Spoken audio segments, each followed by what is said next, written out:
Assalamualaikum warahmatullahi wabarakatuh.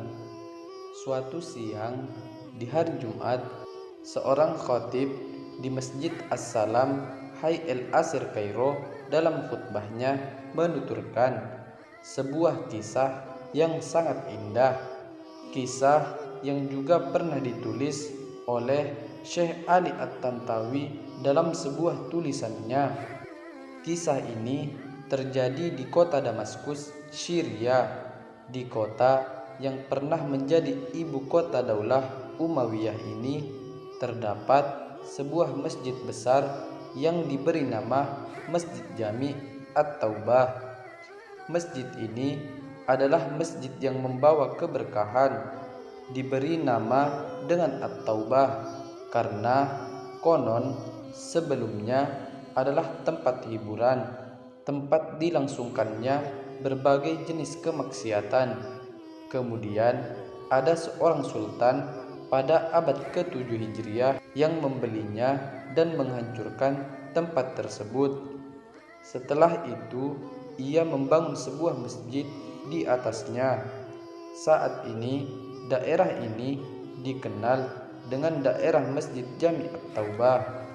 Di masjid ini tinggal seorang pendidik yang sangat alim bernama Syekh Sulaim Asyuyuti. Kira-kira hampir 70 tahun ia tinggal di masjid itu. Para penduduk di sekitar masjid sangat mempercayainya. Kepada beliaulah mereka senantiasa mengkonsultasikan berbagai permasalahan agama dan dunia. Syekh itu ibarat matahari bagi mereka. Kezuhudannya sangat masyhur. Karena kezuhudannya itulah ia dipercaya. Kisah ini adalah tentang masa muda Syekh Sulaim. Waktu muda ia tinggal di salah satu ruangan masjid. Seringkali ia lewati hari-hari tanpa ada makanan sedikit pun ataupun sekeping uang untuk membeli makanan. Dalam kelaparan yang mencekik, seringkali ia merasakan kematian seakan telah di depan mata. Ia menganggapnya ujian. Ia bersabar dan selalu saja ada secuil makanan yang bisa ia makan. Suatu ketika ia menemui keadaan yang sedemikian gawat. Ia tidak mungkin hidup kecuali dengan terpaksa harus makan apa saja. Sudah berhari-hari ia tidak makan. Jika ingin hidup, ia harus makan. Keadaan yang sangat darurat yang dalam ilmu fikih sudah sampai batas diperbolehkan makan bangkai atau mencuri sekedar untuk mengganjal perut. Sulaim muda memilih mencuri segenggam makanan sekadar untuk menguatkan tubuhnya. Itulah yang hendak ia lakukan siang hari itu. Siang itu menjelang asar ia keluar dari masjid. Di dalam masjid ia tinggal bersama seorang syekh, gurunya yang juga sama zuhudnya. Ia malu minta sesuatu pada gurunya. Ia keluar dari masjid. Jika di jalan ada yang memberi makan tanpa, ia harus meminta alhamdulillah. Jika tidak, ia dengan sangat terpaksa harus mencuri. Mungkin bisa di pasar. Masjid At-Taubah tersebut berada di sebuah perkampungan tradisional. Rumah penduduknya kotak-kotak, saling menempel satu dengan yang lainnya. Atapnya juga saling menyambung. Orang pun bisa berjalan di atasnya dari depan sampai ujung kampung. Ia melihat rumah-rumah itu. Terbesit ide untuk naik ke atas rumah itu. Siapa tahu ada makanan yang dijemur di atas rumah. Dalam keadaan lapar yang tidak tertahankan lagi, ia naik ke atap masjid lalu berpindah ke rumah yang berbeda di sampingnya. Belum jauh melangkah, ia melihat seorang pemuda yang berada di rumah tersebut. Dengan segera ia memalingkan muka dan menjauh. Ia tak ingin mengundang kecurigaan.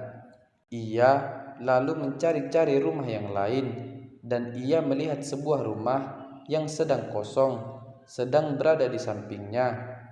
Ia melangkah ke atap rumah itu.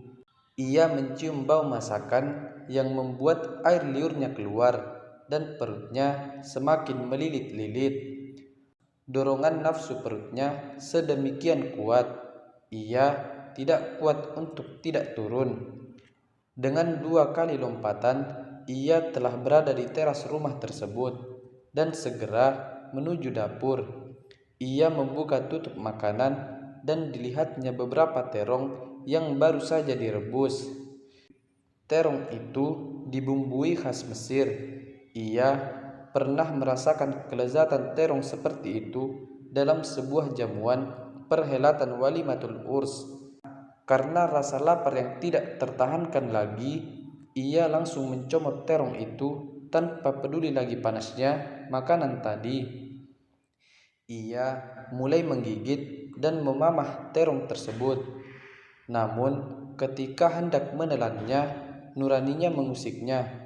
Ia berkata pada dirinya, "Astagfirullah, a'udzu billahi minasyaitonir rajim. Aku mencuri, mana imanku, mana imanku. Aku berlindung kepada Allah. Bagaimana mungkin ini terjadi?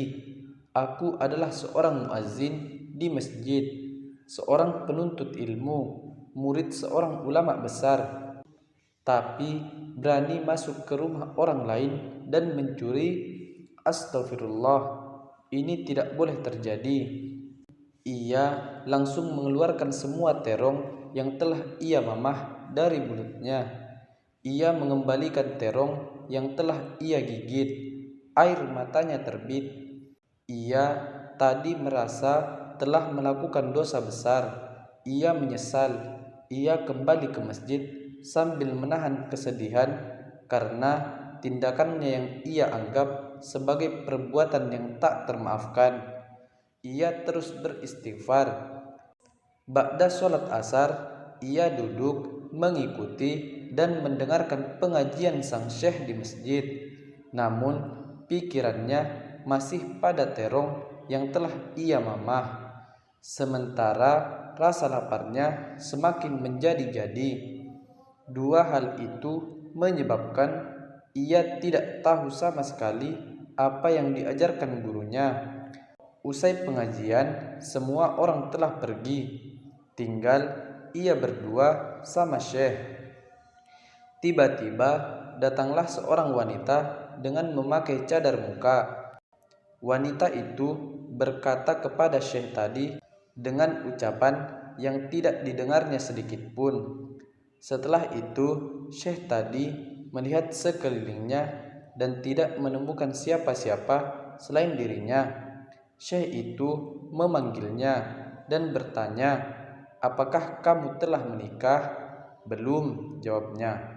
Syekh bertanya lagi, "Apakah kamu ingin menikah?" Ia terdiam, perutnya semakin melilit. Ia tidak memikirkan nikah, tapi memikirkan nasib perutnya yang sudah sekian hari tidak kemasukan makanan. Syekh bertanya lagi dengan suara lebih keras, "Apakah kamu ingin menikah?" Ia mendengar dengan baik pertanyaan gurunya itu, merasakan ada keseriusan di sana. Ia menjawab, "Guru, demi Allah, untuk membeli sekeping roti pun saya tidak mampu. Bagaimana mungkin saya ingin menikah?" Gurunya itu tersenyum lalu berkata, "Wanita ini bercerita kepadaku bahwa suaminya baru saja meninggal, masa iddahnya telah habis, dan ia adalah seorang pendatang di kota ini. Ia tidak memiliki siapa-siapa di dunia ini selain seorang paman yang sudah tua dan miskin yang datang ke sini bersamanya. Itu dia pamannya. Syekh menunjuk kepada seseorang yang sedang duduk agak jauh dari wanita itu.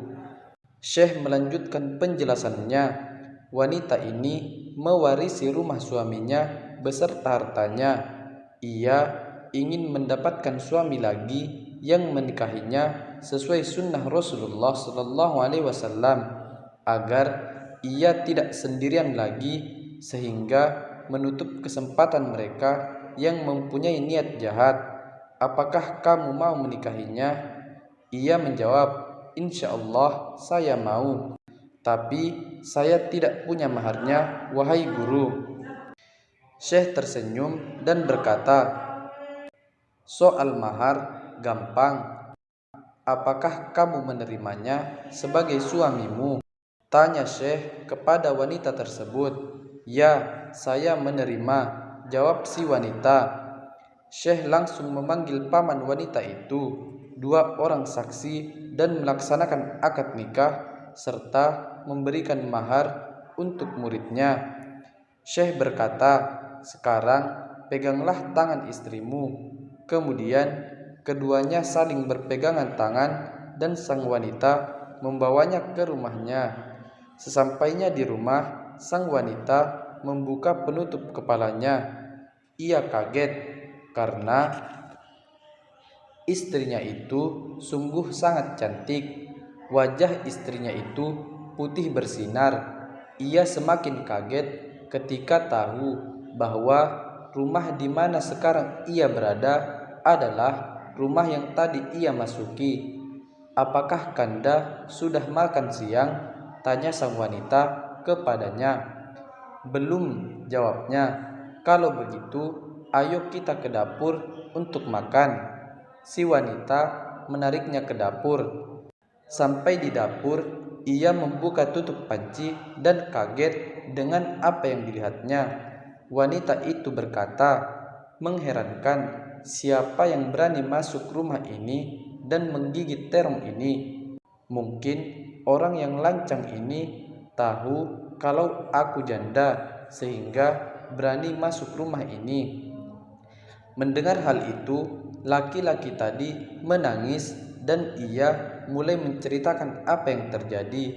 Ia minta maaf. Wanita itu pun menangis mendengar cerita suaminya dan terisak.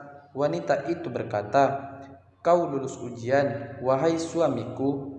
Kamu menjaga dirimu dari mengambil buah terong secara haram. Sebagai gantinya, Allah memberikanmu terong ini semuanya, bahkan pemilik terongnya dan seisi rumahnya secara halal. Sejak itu, ia tinggal bersama seorang istri yang saleh, cantik, dan cerdas. Dengan hartanya, ia giat menuntut ilmu dari banyak ulama terkemuka sampai menjadi seorang ulama besar.